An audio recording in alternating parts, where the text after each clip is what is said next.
నమో వెంకటేశాయ. తిరుమలలో జరిగిన ఈ అపచారం అయితే చాలా పెద్ద అపచారం అండి.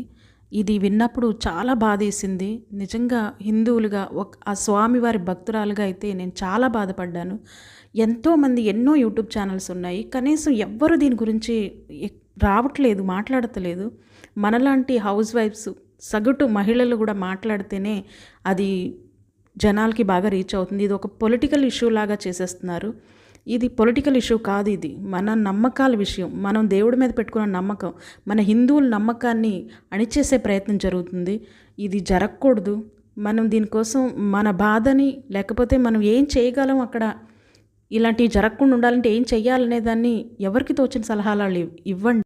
ముందు ఈ విషయాల పట్ల మాట్లాడండి దయచేసి. చాలామంది లేడీస్ యూట్యూబ్ ఛానల్స్ ఉన్నాయి, ఈ విషయం గురించి ఎవ్వరు మాట్లాడతలేదు. పూజలు చేసే పూజా వీడియోలు పెట్టేవాళ్ళు కూడా మాట్లాడకపోవడం చాలా ఆశ్చర్యంగా ఉంది. దయచేసి